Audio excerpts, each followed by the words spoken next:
Howdy and welcome back. I'm Raymond Dahlman, President of DSA Financial Group, and this is the weekly economic update for March 8th, 2021. Hope everyone had a good weekend. It was a little overcast here this weekend, but we did have some nice weather up in the mountains. I think they got up to around 60 degrees, but unfortunately yesterday the pollen got to me and I was a zombie on Benadryl all day. So just some of the downsides of living out in the country. So, all right, well, let's go ahead and dive in to what's going on this week. On my weekly economic update, let's see, Wall Street was kind of mixed last week. I know I covered that during my weekend weekly roundup.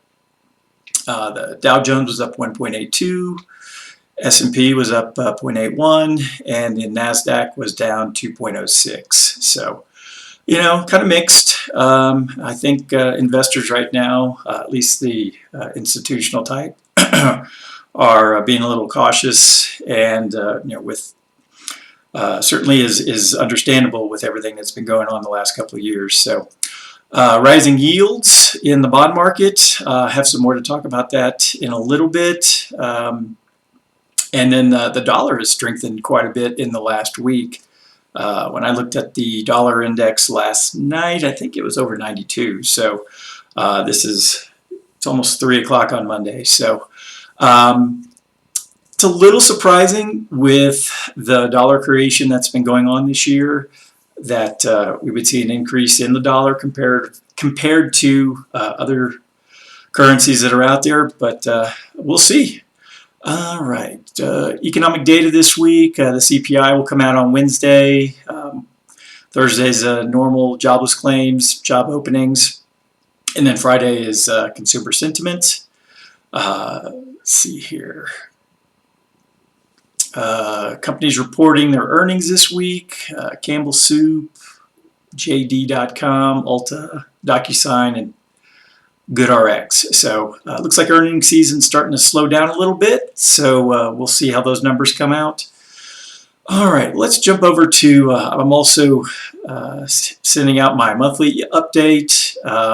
U.S. markets in February were, you know, pretty solid. The Dow Jones was up 3.17, the S&P 2.16 or 2.61, and the NASDAQ was the laggard there with just 0.93 for the month of February. So, you know, there's been focus on, let's see, the elections has been a big deal, corporate earnings, economic data. Here's where I wanted to talk about the corporate earnings. Of the 83% of S&P companies that delivered reports, 79% of those had beat the street essentially. So, pretty solid. Companies are looking pretty good coming out of the fourth quarter. We'll see if this trend continues. But certainly some good news in a world of crap right now. So bond yields, as I said, have been rising. The 10-year closed in February at 1.46, and the 30-year was at 2.11. You know, what is causing that? Well, when, you know, money is leaving the bond market for the stock market, it pushes those prices down, which in turn pushes the yields back up. So it's not to be surprising that, you know, some people are possibly pulling money out of the bond market back into the equity markets, you know, but you know, my advice would be to tread carefully with everything that's going on. Let's see, sector scorecard. What are investors going to be talking about in March? Well, the Fed and their zero rate policy. You know, I understand why the Fed is doing this, but in the, you know, long term, it just seems like you're cutting off your nose to spite your face. So, world markets picked up in February. The MSCI index climbed 5.16%. There were broad gains across Europe, and also the Pacific Rim did fairly well. So GDP was revised higher from 4.0 to 4.1 for the fourth quarter. You know, slight adjustment. Unemployment, we added 49,000 jobs in January. You know, not great. You know, but The unemployment rate had fallen down to 6.3, and I think as of last week it was 6.2. So again, we're seeing positive information here. So I don't like to crap on everything, but let's see here. Consumer Price Index rose 0.13 to settle at 1.4% for the 12-month period that ended in January. I personally think inflation's a lot higher than that. Just, my trips to the local King Super, which is Kroger out here, it's my grocery bills have been going up. So, and I'm not eating anymore. I can't even gain weight with the food I am eating. So, the Fed, let's see, their meeting basically just said that they're reaffirming to keep interest rates at or near zero, and that they're targeting a 2% inflation goal. So one of the podcasts I listened to recently was talking about that, how when you're taking a shower and you turn the hot water knob up, let's say the water's cold, and so you turn the hot water knob and you wait, still cold, so you turn it a little more, it's a little warmer, so you turn up even more, and all of a sudden you're scalding yourself. So that's kind of the way, what the Fed does. You don't usually see the results of it for at least a year, if not more. And we haven't seen really any inflation over the last 2 decades. Nothing significant, and it makes you wonder, with all of the holding rates as low as they have the last 15, 20 years. Are we still waiting to see if the hot water is going to come out of the faucet, or are we going to get scalded later on because we kept rates so low for such a long time that it's going to create a runaway inflation situation down the road? So we'll see. We'll just deal with whatever happens. So, all right, in my Retirement Insight newsletter, just a quick couple paragraphs here about avoiding tapping into your long-term savings. I understand it happens. People have to do it, but if you can avoid it at any cost, that's always the best course of action. Is this year we're going to have increase in travel again? Back to pre-COVID times. It's hard to say. I know a lot of people are getting cabin fever from staying home and not being able to travel so much. Someone in my household fits that description. But for me, I'm perfectly happy to sit here in the mountains and do nothing. But I realize there's folks out there who like to get out and go see the world. So we'll see. I bet the airline industry and the hotel business would certainly like to see an increase. But also in this retirement newsletter, it's talking about how certain Medicare Part D plans are, have capped copays for insulin. If that affects anyone out there, this is certainly some good news, maybe. And let's see, I think that's it for that. All right. The first white paper I want to quickly talk about is the spotlight on bonds.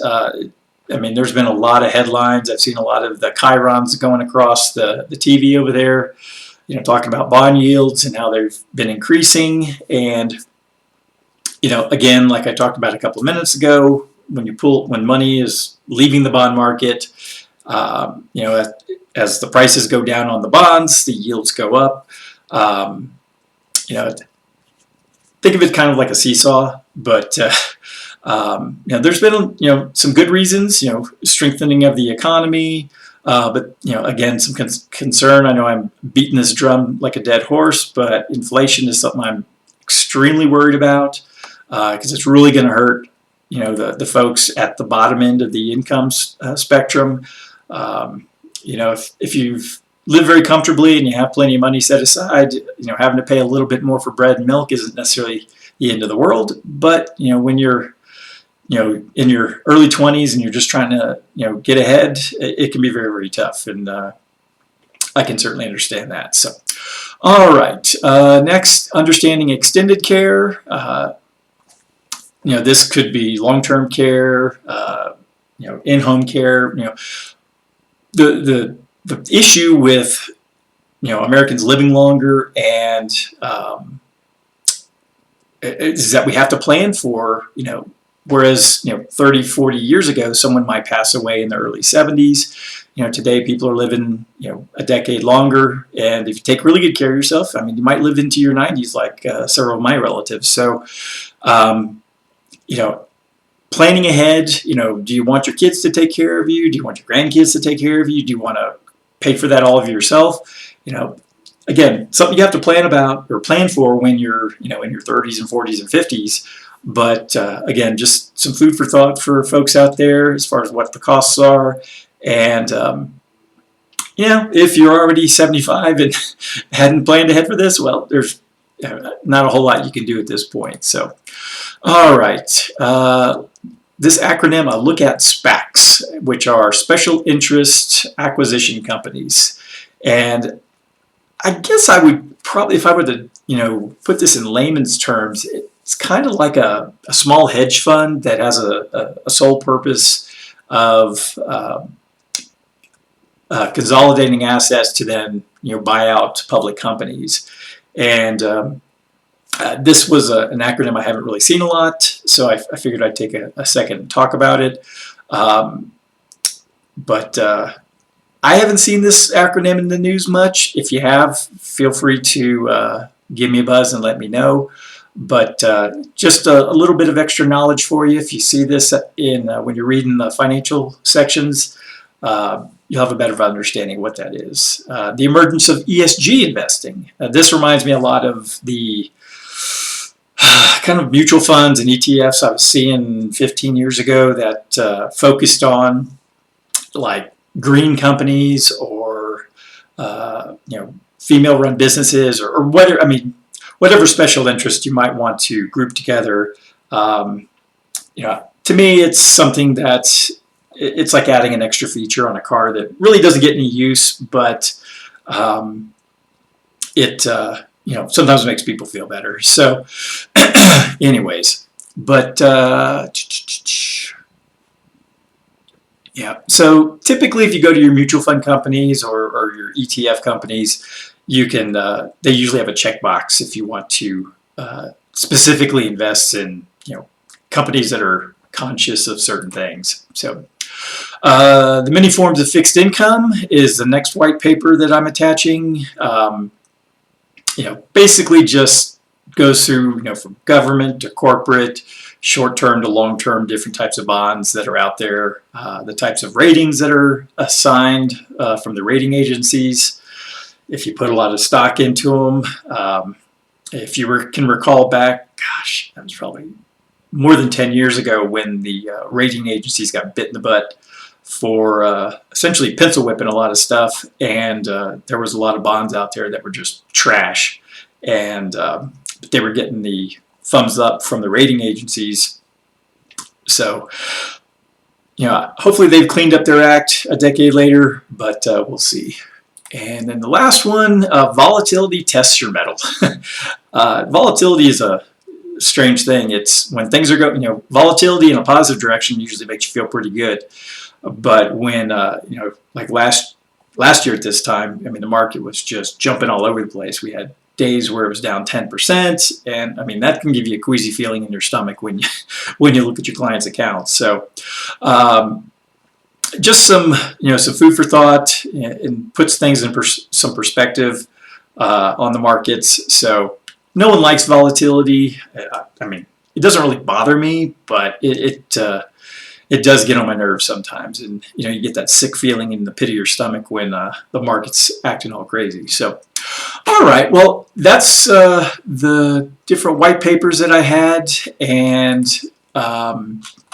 so if there's any subjects that you would like me to touch on, feel free to give me a call or shoot me an email, or if there's any particular subjects that I haven't touched on in the last couple of weeks, feel free to give me a buzz.